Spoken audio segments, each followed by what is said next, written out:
আজকে আমরা নতুন রেসিপি নিয়ে চলে এসেছি তাহারি। তার জন্য আমরা এখানে ব্যবহার করেছি দুধেশ্বর চাল। আপনারা আপনাদের ইচ্ছামতো চাল ব্যবহার করতে পারেন। আলু, ছোলার ডাল, তেজপাতা, এলাচ, দালচিনি, লবঙ্গ, শুকনো লঙ্কা, কাশ্মীরি গুঁড়ো লঙ্কা, লঙ্কার গুঁড়ো, লবণ, হলুদ গুঁড়ো, ধনেপাতা কুচি, পেঁয়াজ কুচি, আদা রসুন বাটা এবং কড়াইশুঁটি। তারপর একটি পাত্রে পরিমাণ মতো সর্ষের তেল গরম করতে হবে। তেলটি গরম হয়ে গেলে তার মধ্যে আলুগুলো দিয়ে দিতে হবে। তারপরে নাড়িয়ে চাড়িয়ে ভেজে নিতে হবে।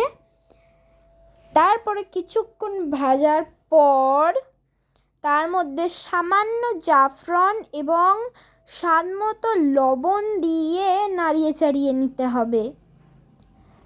যতক্ষণ ওখানে আলু ভাজাটা হচ্ছে, এখানে একটি প্রেসার কুকারের মধ্যে ছোলার ডাল দিয়ে তার মধ্যে পরিমাণ মতো লবণ, হলুদ গুঁড়ো, লঙ্কার গুঁড়ো এবং জল দিয়ে সেদ্ধ করতে দিতে হবে। দেখে নিতে হবে আলুটা সেদ্ধ হয়েছে কি না। তারপর একটি হাঁড়িতে পরিমাণ মতো জল দিয়ে তার মধ্যে এলাচ, দালচিনি, লবঙ্গ এবং তেজপাতা এবং স্বাদ মতো লবণ দিয়ে ফুটিয়ে নিতে হবে। আলুটা ভাজতে দিয়েছিলাম, সেই আলুটা এমনভাবে ভাজতে হবে যাতে তেলের মধ্যেই সেদ্ধ হয়ে যায়। আমাদের ভাজা কমপ্লিট বলে আমরা তুলে নিচ্ছি। তুলে নেওয়ার পর সেই তেলের মধ্যে কড়াইশুঁটিগুলোকে ভাজতে দিয়ে দেবো।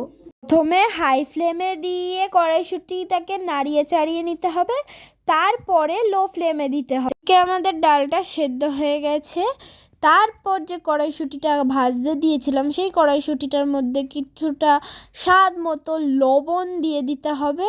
তারপর নাড়িয়ে চাড়িয়ে নিতে হবে। ভাতের জলটা ফুটে উঠলে চালটা জলের মধ্যে দিয়ে দিতে হবে।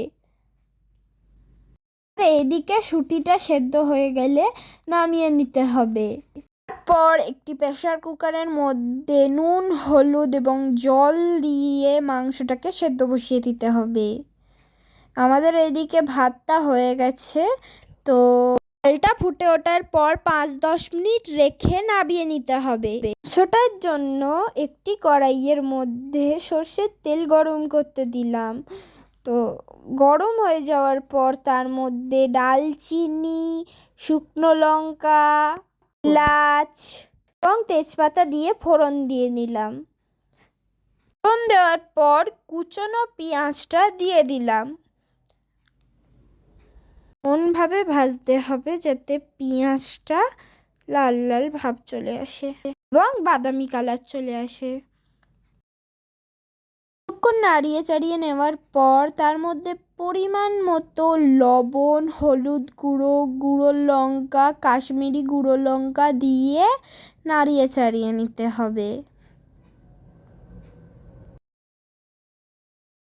নাড়িয়ে চাড়িয়ে নেওয়ার পর মশলাটার মধ্যে আদা রসুন বাটা দিয়ে দিতে হবে। এমনভাবে মশলাটা কষতে হবে যাতে মশলা থেকে কোনো কাঁচা গন্ধ না বেরোয়।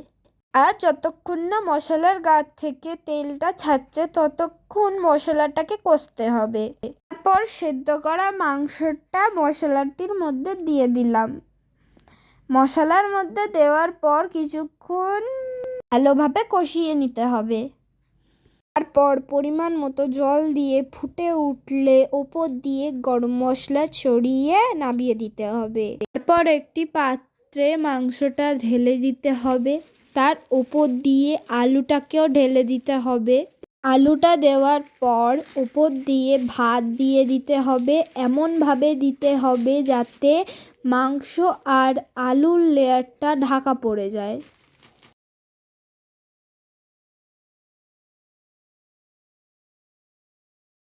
তা ভালোভাবে দেওয়ার পর যে সেদ্ধ করা ছোলার ডাল ছিল সেটা ওপর দিয়ে ছড়িয়ে দেবো। এইভাবে ছড়িয়ে দিতে হবে। তারপর ভাজা কড়াইশুঁটিটা ছড়িয়ে দিতে হবে। তারপর ওপর দিয়ে ধনেপাতা কুচি ছড়িয়ে দিতে হবে। এগুলো দেওয়ার পর আবার ওপর থেকে ভাতের লেয়ারটা দিতে হবে ভালোভাবে, যাতে ওটা আবার ঢেকে যায়। ভাতটা দেওয়ার পর ওর মধ্যে আবার সেই একই প্রসেসে ডাল, কড়াইশুঁটি, ধনেপাতা কুচি ছড়িয়ে দিতে হবে।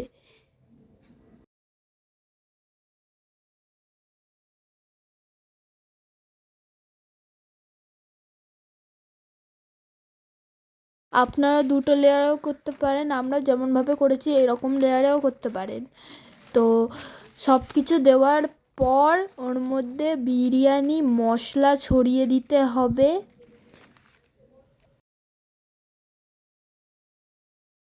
বিরিয়ানি মশলা দেওয়ার পর আবার ওপর দিয়ে ভাত ছড়িয়ে দিতে হবে। ভাতটা ছড়িয়ে দেওয়ার পর আবার ওপর দিয়ে বিরিয়ানি মশলা ছড়িয়ে দিতে হবে। বিরিয়ানি মশলা কিছুটা ছড়িয়ে দেওয়ার পর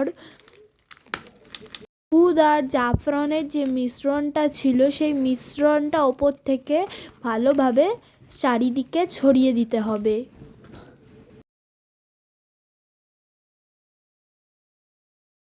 মিশ্রণটা ভালোভাবে দেওয়ার পর তার মধ্যে কেওড়া জল দিতে হবে। কেওড়া জল দেওয়ার পর পরিমাণ মতো গোলাপ জল দিতে হবে। তারপরে পরিমাণ মতো ঘি দিতে হবে চারিদিকে। ঘি দেওয়ার পর ওপর দিয়ে ধনেপাতা কুচি দিতে হবে। ধনেপাতা কুচিটা অপশনাল, আপনারা দিতেও পারেন নাও দিতে পারেন। ঢাকনাটা চাপা দিয়ে 30 মিনিট মতো দমে দিয়ে দিতে হবে। এই যে আমাদের তাহারি রেডি। তো চলো তোমাদেরকে দেখানো যাক রিভিউটা।